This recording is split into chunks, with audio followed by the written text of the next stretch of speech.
On today's video, the Vette-kart is finally out of the shop and we're going to the dyno. And then we're going full send to see what this thing will actually do.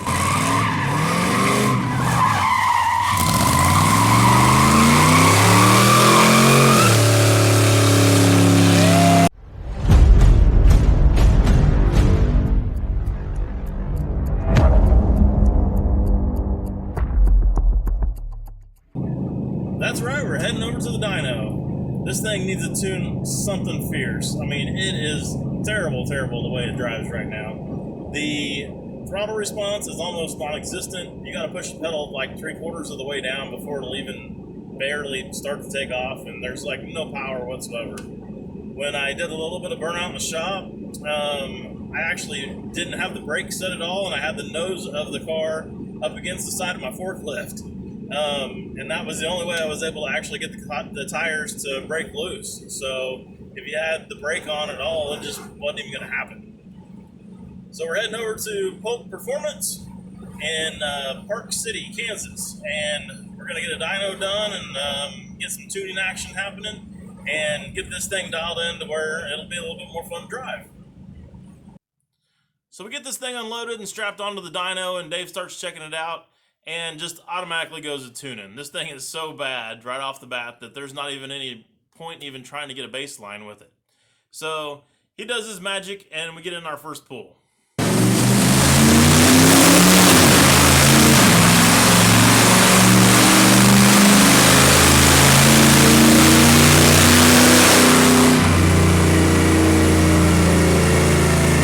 Right off the bat, when I heard him hit the pedal, I knew it was already way better than it was to begin with.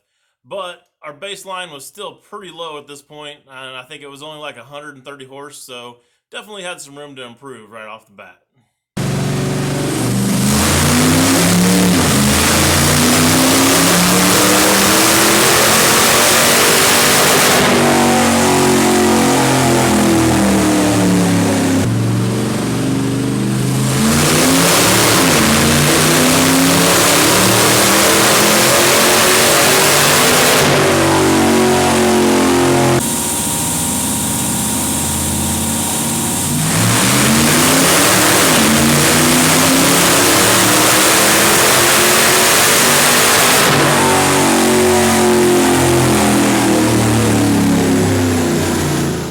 I tell you guys, I'm super happy with the job that Dave over at Polk Performance did for me on this car. He put in an awesome tune. I didn't give him a lot to work with. Showed up with one O2 sensor that wasn't even working, and the other O2 sensor was getting some crazy readings because of this short exhaust that we've got on there. So he did the best he could with what he had, and it actually still ended up being really great. It's actually about the horsepower that I was expecting it to be. I mean, we are still only dealing with a stock motor here that hasn't really been messed with or anything at all, and had probably 150,000 miles on it when I got it. So I'm super stoked with it, and if you guys need anybody to do any of your stuff in the central Kansas area, I would definitely give him a holler. So now that this thing is running good, it's time to go see what it'll do. Not much exhaust on that thing. It's actually too short.